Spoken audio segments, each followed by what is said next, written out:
I don't make videos about animals like spiders, snakes, worms, bats, and countless others. These are just a few of the interesting creatures that the Chinese consume quite normally.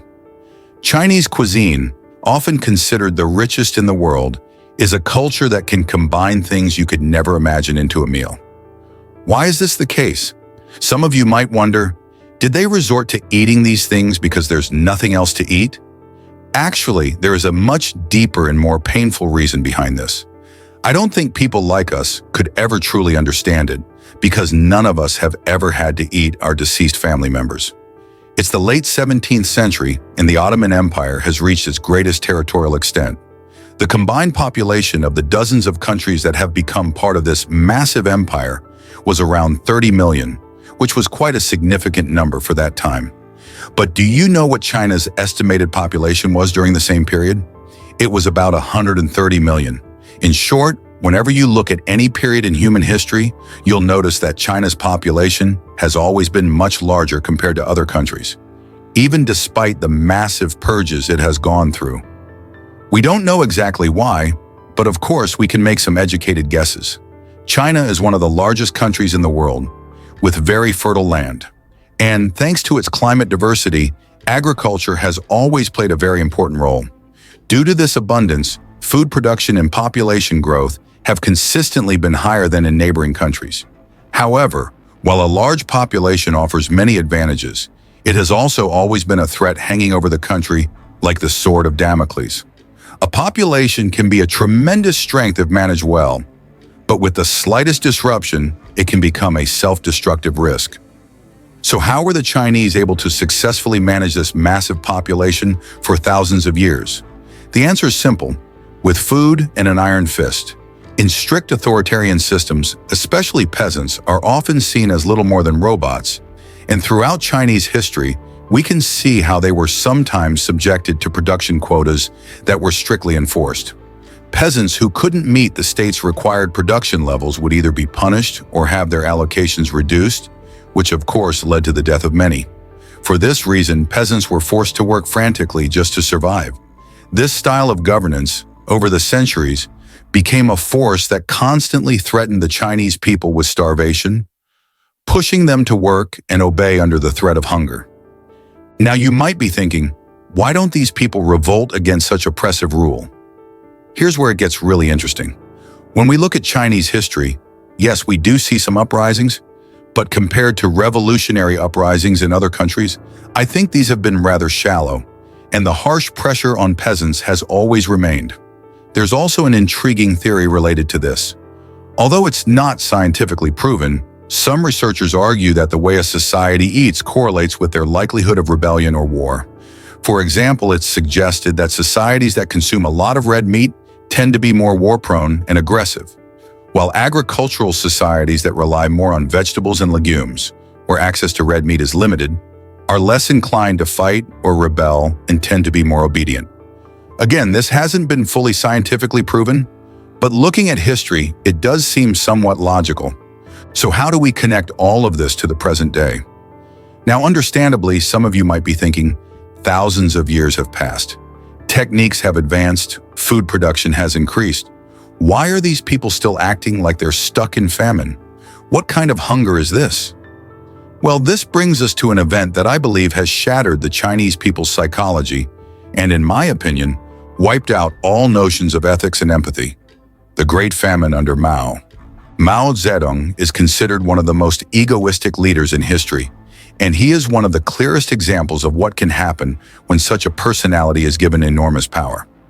Mao rose to political power in 1921 as the leader of the communist forces during the Chinese Civil War, and after the communist victory in 1949, he established the People's Republic of China, which he led until his death in 1976.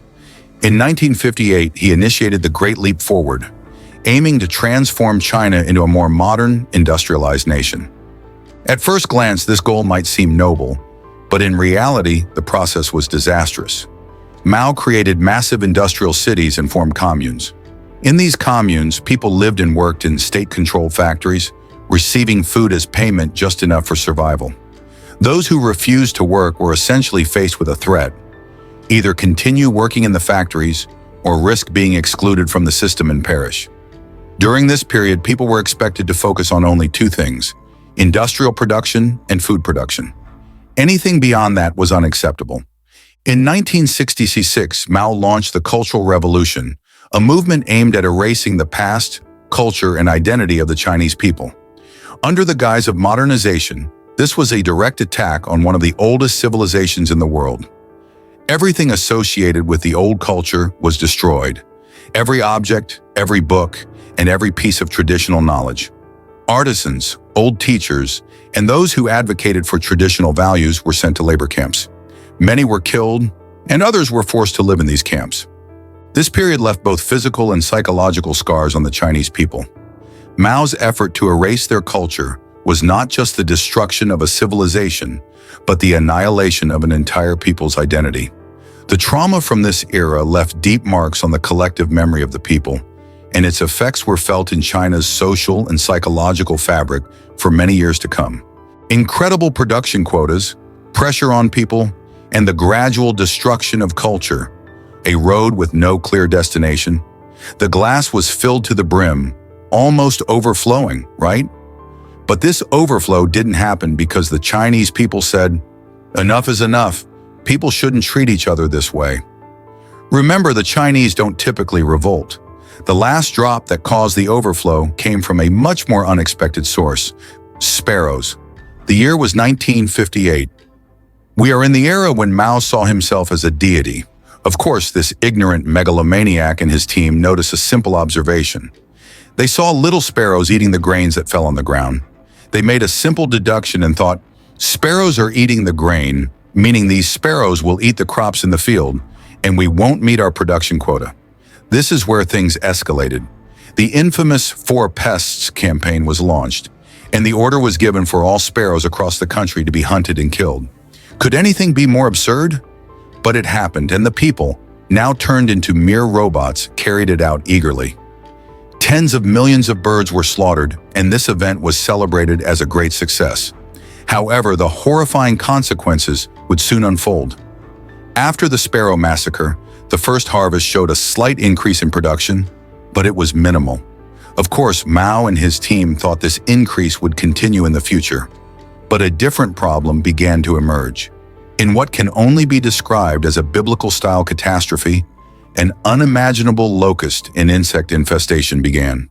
With the natural predators, the sparrows, destroyed, insects began to multiply uncontrollably.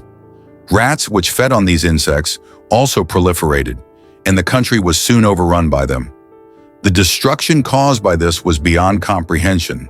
Insects and rats attacked everything, from crops in the fields to stored food. China rushed to import millions of sparrows from neighboring Russia, but by then it was too late. The agricultural production system had collapsed. The breakdown of the food chain soon hit millions of workers in the industrial sector like a tsunami. And this chain of events turned China, with its population of about 800 million at the time, into a living hell. As the food crisis deepened, Mao's government began to abandon the rural population. To keep the industry running, especially with food exports from Russia, priority was given to cities. But this food was brought in to maintain order in urban areas, not to help the rural communities. Folks, China, like the United States or any other government, doesn't care much about protecting its people. Their primary concern is maintaining their grip on power and pursuing their own ideals.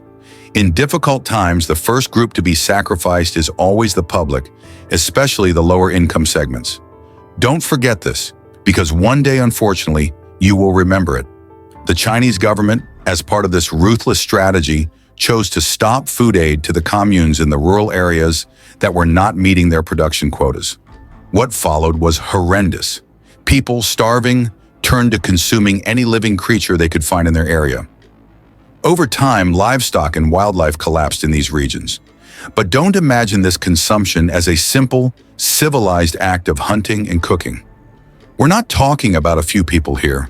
We're talking about millions fighting for survival. The survivors of the famine describe how, during the terrifying years that lasted 3 years, when the destruction reached its peak, people would tear apart and eat any creature they could find in the wild, raw, right on the spot without the time to clean or cook it. They explained that any delay would mean someone else would see you and steal your catch. And when the animals were exhausted, what do you think happened? People started eating insects, grasses, leaves, tree bark, and even mud. Listen to this. I'm sure your faces have dropped and you're saying, God forbid, this is awful. But the worst part of the story hasn't even arrived yet. I watched a video about the famine years ago. I searched the internet for an interview with that woman, but unfortunately I couldn't find it. But I'm going to share it with you because everything she said is engraved in my brain. She is a survivor like the people you just watched, and she owes her survival to her mother, and at a very heavy price. Her interview was like this. I was a little girl at the time. There was a shortage of food in our village, and all my bones were being counted. I didn't even have the strength to stand up. It had been a few months since I lost my father to starvation. When he lost consciousness and collapsed, people cut him up, boiled him, and ate him. We were used to this scene because it had happened so many times before. We had to eat dead people to survive, and when there was no food left, people ate the dead in the grave. When my mother could no longer fight hunger, she closed the door to our house, sat me in front of her, and put a knife next to me. She said to me, "When I die, my daughter, I want you to eat me before the others come. Eat as much as you can." I couldn't even listen to him because I was crying, and really soon he collapsed and died on the floor. It took me a while to realize the truth, but I knew that people would be at our door, so I tore off pieces of my mother's starving legs and ate as much as I could. Soon after, the neighbors who couldn't see her broke down our door and came in and ate her in front of my eyes. It was not only our families that Mao took from us, he also took away our humanity. Even though I couldn't find the video, I think you can understand why I remember everything he said word for word. That was the peak of the famine. Yang Jisheng has written in detail about many more similar events in his book Tombstone, which you can get and read if you want. In that order, animals, grasses, insects, mud, and dead people were all consumed, and there was no one to eat and nothing for them to eat. During this great famine, which lasted for 3 years, more than 60 million people are thought to have died, according to current estimates. This does not even include those who died in the labor camps or those who died during the Cultural Revolution. 60 million people is almost the population of Turkey a few years ago. Imagine if all the people in our country had died of starvation. It is inconceivable. In the following years, the problem of famine would be solved both by the deaths of millions of people and the rebalancing of the ecology by sparrows and imports. Now, some of you may be thinking, how did they keep him alive after these events? But you will be surprised, he lived very well. He died of natural causes at the age of 82. Even his party did not collapse afterwards. In modern-day China, the consumption of insects, cats, dogs, and exotic animals is gradually decreasing. But remember what I mentioned in the video. A large population is essentially a ticking time bomb, and time is running out for China. Since 2020, due to changing climate conditions and excessive demand, China's food production has started to fall behind the demand. Particularly in 2022 and 2023, massive water shortages led to a significant decrease in agricultural yield. According to a report published this year, the droughts experienced over the last 2 years are expected to indirectly affect 900 million people in the coming years. Given that the country's population is 1.4 billion, this is a very, very serious number. So can China overcome this problem? I don't think so, because due to the drought in 2022 alone, the amount of land affected in China's agriculturally dense regions, such as Sichuan, Hebei, and Hunan, reached 2.2 million hectares. Think about it. The total active cultivated agricultural land area of all of Turkey is 8.4 million hectares. If you compare these numbers, you'll better understand how huge the loss is. And this is just the total for a few affected regions, not all of them. Once again, China has opened its own wounds. Yes, maybe this time they didn't kill sparrows, but they experienced a crazy industrial growth, which resulted in rivers drying up or becoming severely polluted, and those waters are now no longer usable for agriculture. Nature always has a balance, and if you disrupt it, you will face the consequences. Now I wonder, what will happen this time? As climate continues to worsen and droughts intensify in the coming years, What will those 900 million affected people do? Please share your thoughts in the comments. Yes, as I mentioned earlier, we've learned one of the reasons why the Chinese view everything as food. Of course, there are historical and cultural reasons as well, but this event is one of the biggest causes. But the real question is, as the next famine slowly approaches China, what will these people see as food then? Thank you for watching the video. Don't forget to subscribe to the channel for more content and share.